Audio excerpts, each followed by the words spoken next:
Portugal recebe pela primeira vez a conferência da European Marketing Academy, EMAC, a Associação Europeia que reúne professores, gestores e investigadores da Europa e ainda de outros países, como o Canadá e os Estados Unidos, num total de 57 países. A EMAC está a decorrer no ISCTE em Lisboa até sábado. O marketing para os cidadãos ir além dos clientes e consumidores é o tema da conferência, que conta com a presença de 1000 participantes, mais de 90% estrangeiros provenientes de mais de 60 países do mundo e de mais de 200 das melhores business schools. Para nos falar da conferência, temos no Primeira Hora de hoje Paulo Rita, chairman da conferência. Paulo Rita, bom dia, muito obrigada pela sua presença aqui no Primeira Hora. É a primeira vez que Portugal recebe esta conferência. É um privilégio para o país em geral e para o ISCTE em particular. Correto. Sim, é de facto excelente esta oportunidade que nós tivemos em organizar a conferência, dado que, ao lançarmos até o tema de Marketing to Citizens, quisemos marcar a diferença em relação àquilo que é o tradicional no marketing.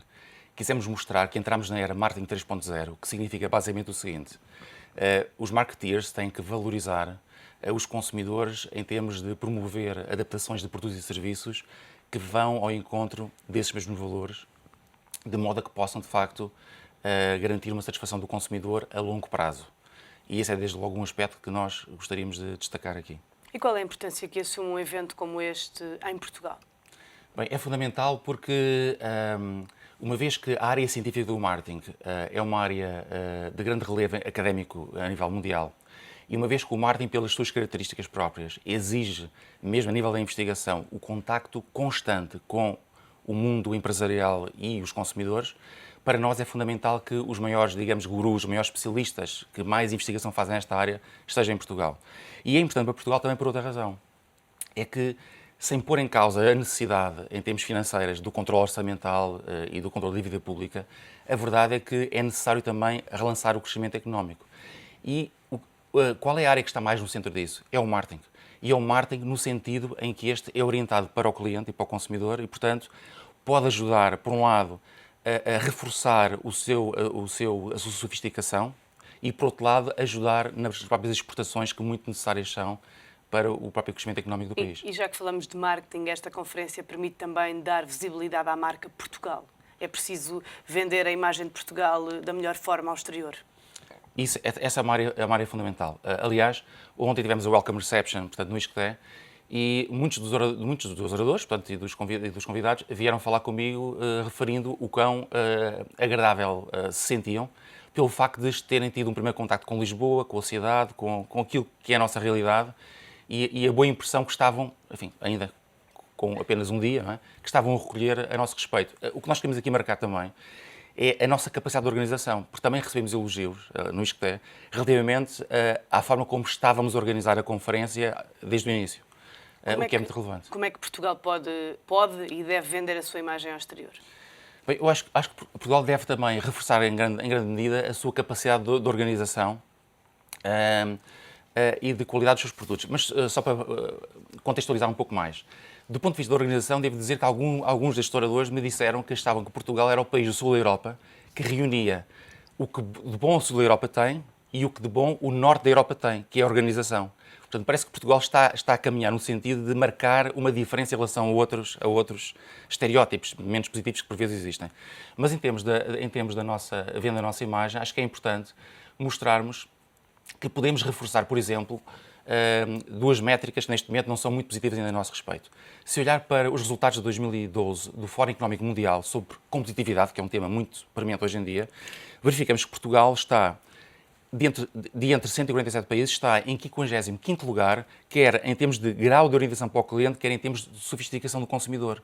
Ora, um país como o nosso tem toda a necessidade de reforçar no mínimo 20 posições nesta área do marketing. Portanto, é necessário que o marketing seja reforçado.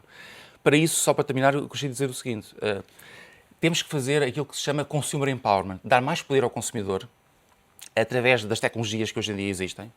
Nós, na conferência, pela primeira vez em 40 anos, estamos a usar Facebook, Twitter e estamos, digamos, a fazer flash interviews a oradores mais nomeada. É preciso apostar em várias plataformas. Exatamente. Para quê? Para que as pessoas consigam, muito mais facilmente, em rede, comunicar umas com as outras, aumentar o seu conhecimento e serem mais esclarecidas na capacidade de tomar as suas decisões. Quais são os principais temas abordados nesta conferência?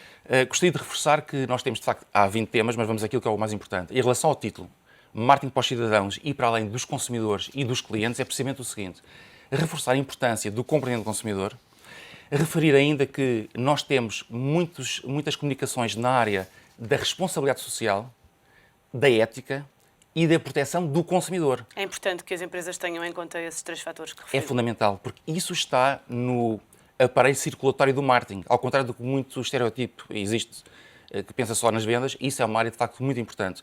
E finalmente, tecnologias. Apostar no comércio eletrónico, apostar noutras tecnologias cada vez mais relevantes hoje em dia. Sei que a conferência vai também destacar 3 casos de sucesso de marketing em Portugal. Muito rapidamente, pode dizer-nos quais são e a que é que se deve o sucesso? Eu vou deixar as razões do sucesso para hoje, porque o seminário vai ocorrer hoje no final do dia. Mas para quem não poderá estar na conferência, Sim. pode só sintetizar. Sim, com certeza. Portanto, nós temos a Caixa de Depósitos, temos a Small Compal e temos o Marketing Futurecast Lab do ISCTE, que vão intervir. Começando pela Caixa de Depósitos, está muito ligada à área da inovação, o mesmo em relação à Small Compal, mas aqui a ideia foi marcar uma empresa de serviços e uma empresa de produtos tangíveis. O que é que levou a que estas empresas tivessem tanto sucesso? O seu sucesso prende-se muito com, digamos, a criatividade que elas têm estado a desenvolver, quer a nível de inovar na área dos serviços, e a Caixa de Depósitos é um exemplo, como nós sabemos, que vem de uma situação, enfim, mais tradicional para uma maior modernidade que está a ocorrer a nível dos seus serviços, mas também a Small Compal pelos produtos novos que tem vindo a lançar. Em relação ao Futurecast Lab do ISCTE, a referir que tem como objetivo identificar principais tendências internacionais, precisamente em matéria de desenvolvimento do marketing. Muito obrigada, Paulo Rita, pela sua presença e tudo a correr bem. Muito obrigado e é que agradeço. Bom dia.